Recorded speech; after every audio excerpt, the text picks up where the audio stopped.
What's good, y'all? Today I'm gonna show y'all the 4-2-2-2, and I've been using it last weekend league and also in my division rivals grind. And so far, it's got me 19-1 on weekend league, and I'm almost back to elite division for the start of this season on division rivals. And so far, as you guys know, the 4-2-3-1 was my favorite formation, but I can honestly say the 4-2-2-2 is now my favorite formation. I'm gonna go over why it is, and I'm also gonna go over my instructions, the tactics in game, and exactly how it works and how you're gonna want to play.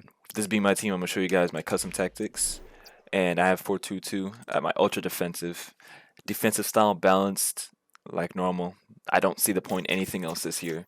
Balance is basically perfect. And the reason why I say that is because balance incorporates everything like pressure on heavy touch, press after possession loss. Your game's still gonna do these type of things whenever it's necessary. So really balance is the best thing you can do. Just do not use anything else. Always keep it on balance. Width 45. I know people like to say how the meta is attacking through the width.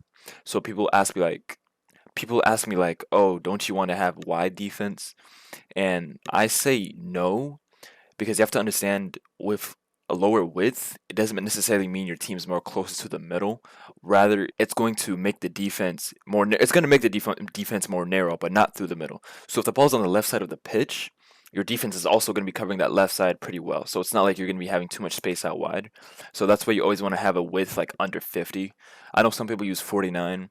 If you have five at the back, I would definitely use something like 60 plus. But for four at the back defense, 45 is basically the perfect amount. 71 depth. I know most of y'all probably know why we picked 71, but for those that don't, 71 is the absolute meta this year. With 71, it activates an automatic offside trap, and it also really suffocates the other team's defense. It's really strong. I hope it gets nerfed, but there's problems as to why it can't. The game has a lot of implicit issues, so there's a lot of issues with this, but if you just want to win, 71 depth is the way to go. Build up play balanced. However, if you're going against a team that's really dominating possession and you're struggling to attack as much and you're not getting many chances going up the field, I would switch it to fast build up or fast build up. Reason being, the cons and the risks behind fast build up you're not going to notice if you don't have possession that much. If you're playing a team that's playing like a rat and they're sitting back, allowing you to push up, and then they're just spamming counterattacks out wide, you would want it on balance. That way, you're not throwing too many players up the field. However, if you're playing a team that's playing less ratty and they're dominating possession, they're passing around, they're using their midfield, then I would use fast build up. And then chance creation, direct passing.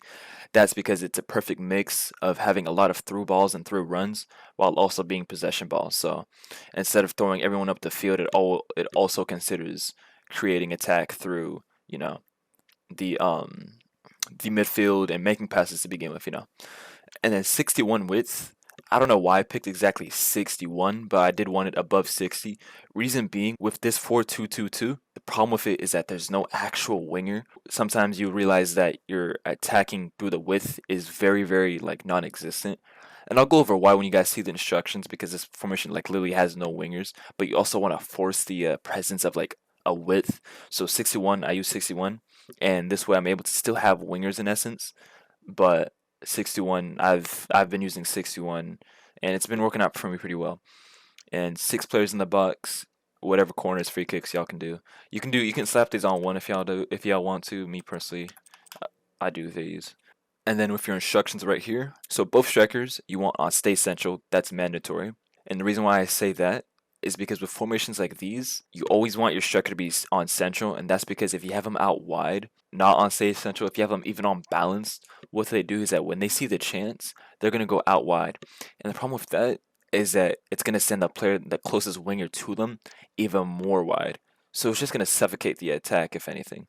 You want the striker to be a striker and stay in the box at all times, and your winger or whatever you have that's supposed to be a winger is going to take that width. And you can do both on getting behind or one on mixed attack. With one on mixed attack, it kind of acts like a cam almost, but not really like a cam. So if you're ever playing teams that really have good center backs, you're not able to get the ball to both players, to both strikers, I would have one on mixed attack. That way they sometimes contextually come short for the ball and receive the ball to their feet rather than just trying to get behind every single time because that can be annoying when you're trying to keep the ball. So really it depends. If you're playing against someone that you're clearly better than, I would put getting behind on both. But if you're trying to be conservative and take your time and be patient, I would have one on mixed attack. Also, I haven't done this myself. I must have forgot. but normally you want to have the one that's on stay central getting behind to have stay forward as well. That way they're always pushing that defensive line, and that's the closest thing you can do to counter the 71 depth. Because obviously, if you guys watch the sport, the best way to counter teams with a high line is to have a striker that's always like making threatening runs and threatening that high line with pace. So with stay forward, he's going to be closest to the center backs as often as he can, which allows him to be put in more situations to make runs, if that makes sense. And then with these wingers right here, it's basic comeback on defense. And the reason why I use comeback on defense is because these guys have the pace to come right back up anyways. And that's kind of the issue with this game, is that having comeback on defense is very, very strong because this acts as a 4-4 in defense. So you have 4 defenders and 4 midfielders, and you're just going to have a huge wall of defense. And the problem with that is there's no consequence to it, especially when you have higher rated players that have like 80 plus stamina. You're not going to notice the stamina effect of them tracking back over and over and over again.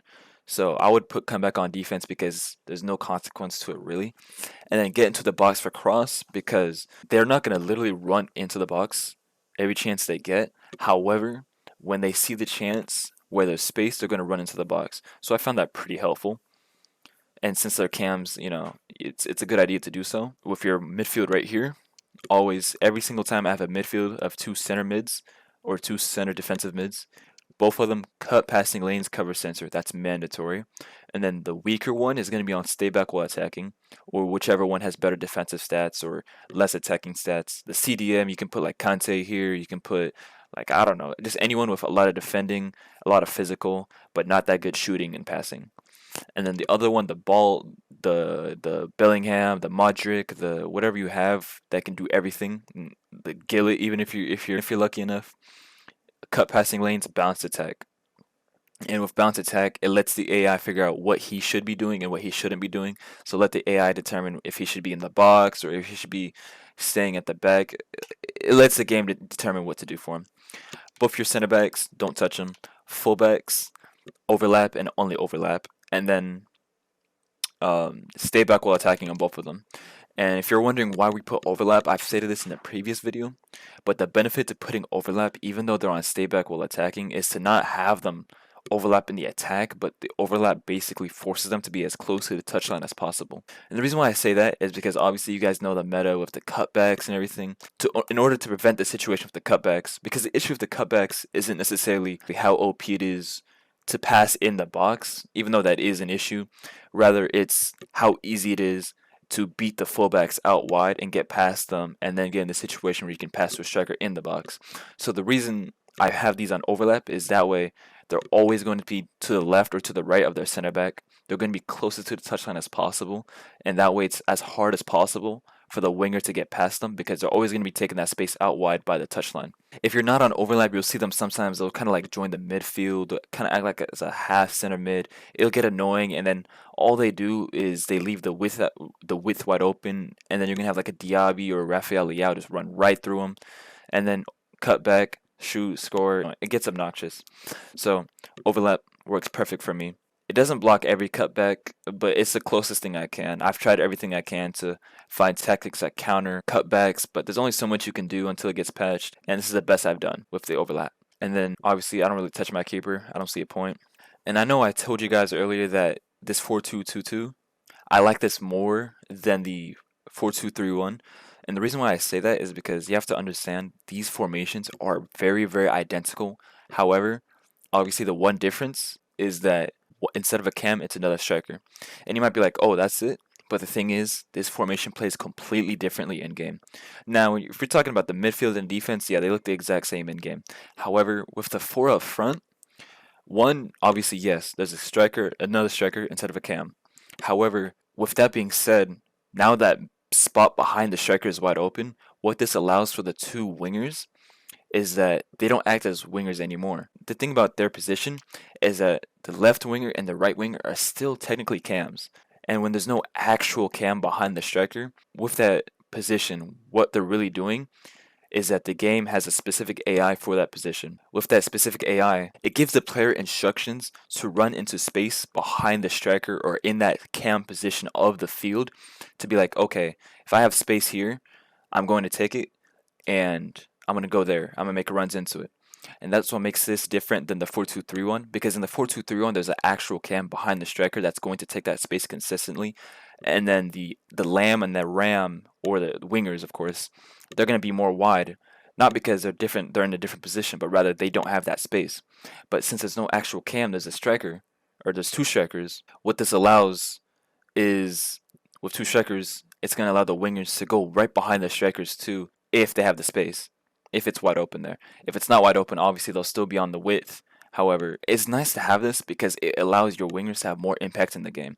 So with this formation, you'll notice your wingers are probably going to be scoring most of the goals, or they're going to be getting a lot of assists. So I like this compared to my 4-2-3 one, where it was always my striker and my cam getting the goals and the assists, and then the other two, the wingers, would only be relevant if I'm doing cutbacks and stuff like that.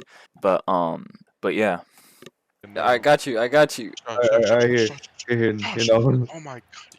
Oh my god. Oh my god. No, no, no. No, no. No, no, no. No, quit. No, quit. No.